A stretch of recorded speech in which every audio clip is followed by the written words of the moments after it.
जुलूम उठाए जुलूम उठाए पापड़ तोड़ कन्हा जुलूम उठाए जुलूम उठाए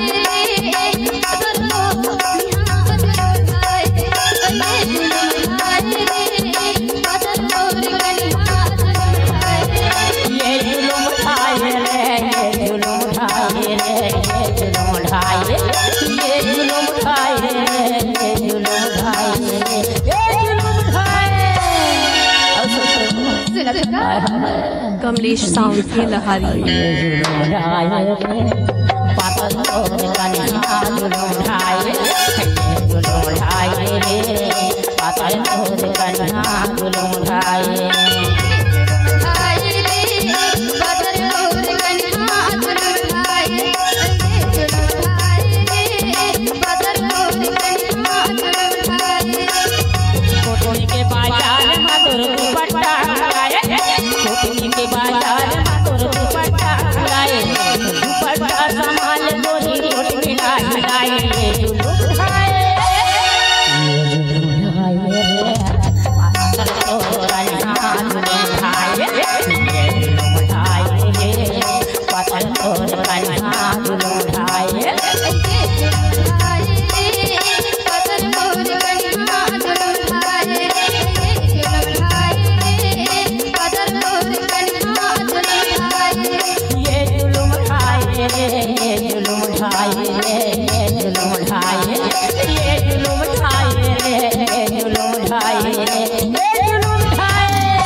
लंबी बात बुरी बुरी बात लंबी बात बुरी बुरी बात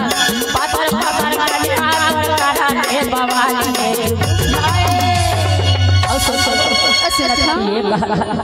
जाना था इसका कसम है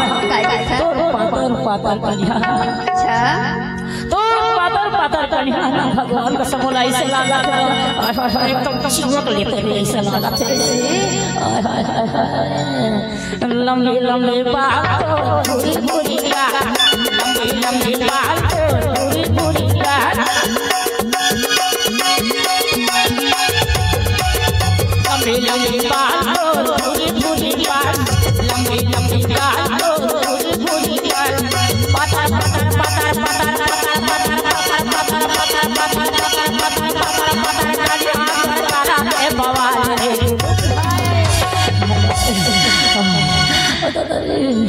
ये जुलूम उठाए पातर कन्हा जुलूम उठाए जुलूम उठाए पातर कन्हा जुलूम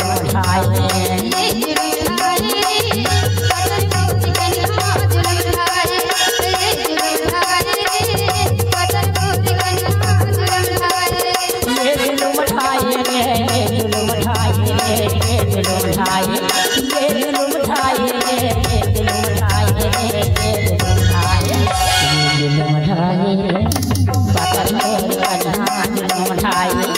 पातर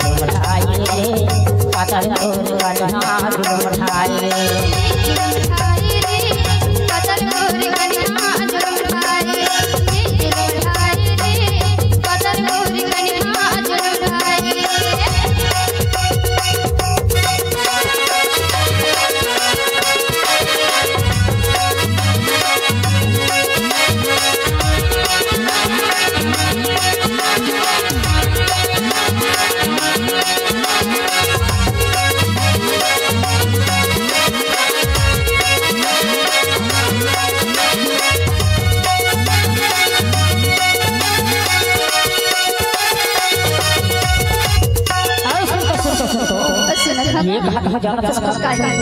अरे लाल लाल तोर हो हाँ लाल लाल तोर हो और रस चुचुआ ऐसे अब जाना हाँ भगवान कसम बंगला के फान खाए ना ऐसे और मोर जीला जलाए ऐसे अच्छा अरे लाल लाल हो लाल लाल हो बुरी लाल पतर पतर पतर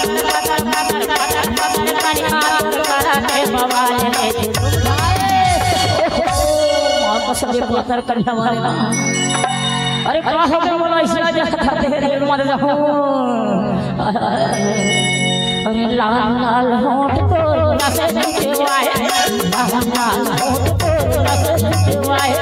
बंगला के पान खाए झूला जलाए ये जुल्म उठाए रे पातर खोल कन्या जुल्म उठाए ये जुल्म उठाए पातर खोल कन्या जुल्म उठाए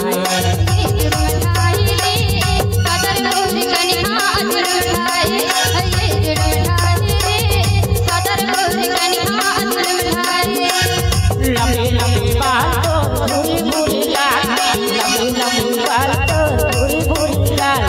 पत्थर पत्थर कन्या तोर कराने बवाले रे उठाए पत्थर तोर कन्या उठाए उठाए पत्थर तोर कन्या उठाए